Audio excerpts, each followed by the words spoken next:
नमस्कार, मी साटम. जीएसबीची तर story complete झालेली आहे. आता आपण आहे ना एपी सेंटर मधनं थोडंसं शिफ्ट करून मुंबईच्या दक्षिणेकडे जाऊ. म्हणजे कुठे तर कुलाबा, कफ परेड, चर्चगेट, छत्रपती शिवाजी महाराज टर्मिनल्स. तिथे सुद्धा मोठमोठे गणपती आहेत, तर ते थोडेसे कव्हर करू आणि त्यानंतर परत एकदा एपी सेंटर मध्ये येऊ.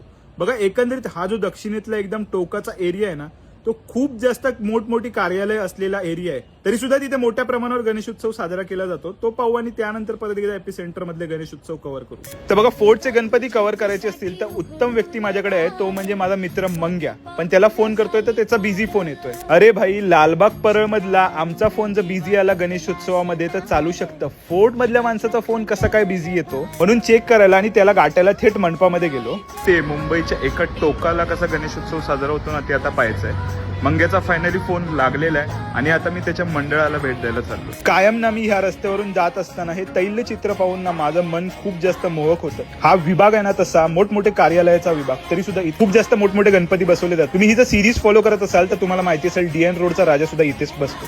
पुढे जातच होतो मंगेचा मंडळ कव्हर करायला, तेवढ्यात लक्षात आलं रे हा तर गणपती राहिला, तर तिकडे जातो. पहिला हा गणपती बघा. तर हे समोर तुम्हाला दिसतंय ते छत्रपती शिवाजी महाराज टर्मिनल्स, बाजूला स्टर्लिंग बुक डेपो आणि बाजूलाच ही गल्ली आहे. या गल्लीचं नाव काय तुम्हाला माहितीये का? सरकारी कागदपत्रांमध्ये याचं नाव काही असेल, पण जनसामान्यांमध्ये या गल्लीचं नाव काय माहितीये का? तर कॅमेरा गल्ली. इथे तुम्हाला मोठमोठ्या कॅमेऱ्यांचे ब्रँड दुकानाच्या फलकांवर झळकताना दिसतील, जसे गोडॉक्स असेल, निकॉन असेल, पॅनासॉनिक असेल आणि इतर बरंच. तर ह्या गल्लीमध्ये कॅमेरा गल्लीचा राजा म्हणजे फोर्टचा बालवीर याचा मंडप आहे. बाकी इथे छत्रपती शिवाजी महाराज टर्मिनल्स आणि इतरत्र भागामध्ये अशा प्रकारच्या गोष्टी पाहणं सहसा काय नाविन्यपूर्ण नाही. बाकी मंडपाजवळ जाऊन पाहतो तर काय, मुख्य प्रवेशद्वाराजवळच मंग्या. आणि मंग्या काय करतोय तर हळदी कुंकाचा बॅनर लावतोय. म्हटलं मंग्या, ह्याच कारणामुळे तू माझा फोन उचलत नव्हतास काय? मग काय त्याचं नेहमीच काहीतरी नाही हो की तोपर्यंत कनेक्टेड राहा. बाकी गणपती बाप्पा मोरया, मंगलमूर्ती मोरया आणि टिळक महाराजांचा नेहमीच विजय असो.